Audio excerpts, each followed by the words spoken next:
وين وصلت المبادرة هذه بعد 3 أسابيع؟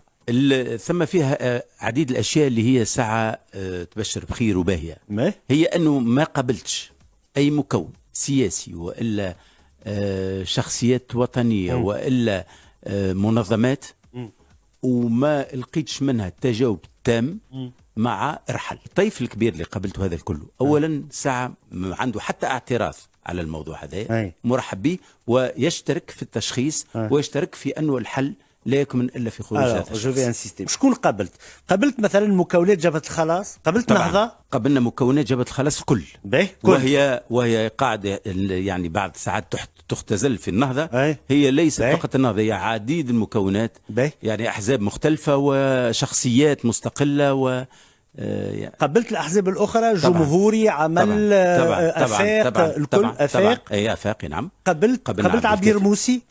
عبير موسي احنا كنا عملنا السعي خاطر هي التمشي نتاعنا ماهوش تمشي اقصائي، احنا ما نقصيو حد. اوكي. والمبادره نتاعنا هي مبادره ماهيش سياسيه، واحنا ماناش نقوموا بعمل سياسي وانما نقوموا بعمل انقاذ وطني. في لطفي شوف هذا بالنسبه لنا هو انقاذ وطني.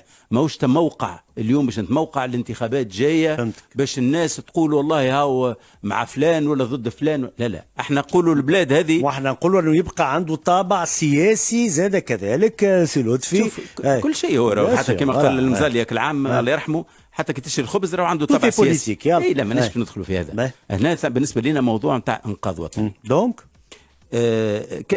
عملنا المساعي، كان الرد نتاعها يظل نتاع الحزب نتاعها وصلنا على المباشر على اساس ان هي في تصور انه لابد الناس اللي باش تقعد معها وتحاورها تكون تقصي النهضه.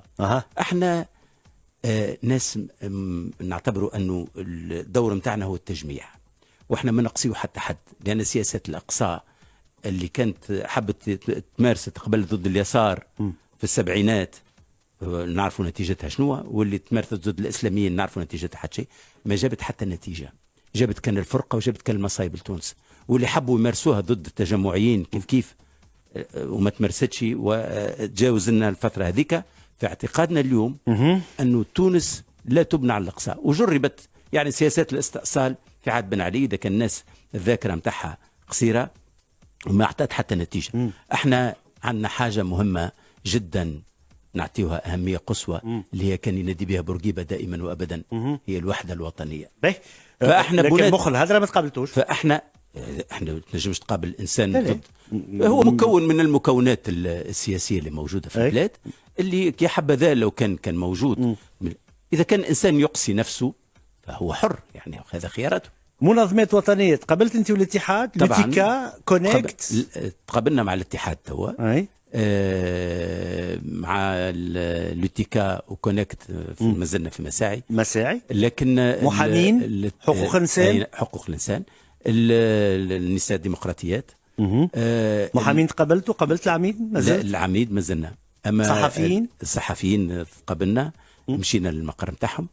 اللي نجم نقوله لك هو توا انه اللي تحكي فيه انتم الصحفيين والنساء الديمقراطيات المنتدى الاجتماعي والاقتصادي كلهم مجموعين اليوم في تنسيقيه فيها قرابه 47 جمعيه، والاجتماع معاهم الاسبوع المقبل، لانه الراي يكون رايهم جماعي ورغم اللي قبلنا منهم مكونات يعني بانفراد. دونك انا كان نقول اليوم سي لطفي قبل جزء كبير من الطيف السياسي وجزء من المنظمات، والى حد الان تعتبر انه قوبلت مبادرة ارحل بالترحيب. هذا باش نقول لك انا ما سمعناش واحد من اللي قابلناه قال لا التشخيص ماهوش هذا او الحل ماهوش رحيل السيد هذا.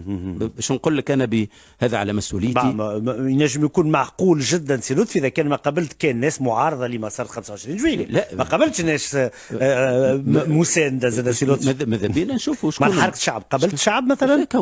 لا قابلتهم؟ لا ما قابلتهم. لا ما قابلتهمش. ما قابلتهمش وسامحني طير شعبي سامحني حركه الشعب ما قابلتهمش لان يعني موقفهم واضح. الى الامام موقفهم واضح. يعني موقفهم واضح وما سجلوه، احنا نحترموه هذا موقف نسجلوا من النهار الاولاني. احنا حتى الناس اللي غيرت المواقف نتاعها بعد 25 جويلية ما اخذناش على او غيرت رايك. احنا رايك اليوم شنو هو؟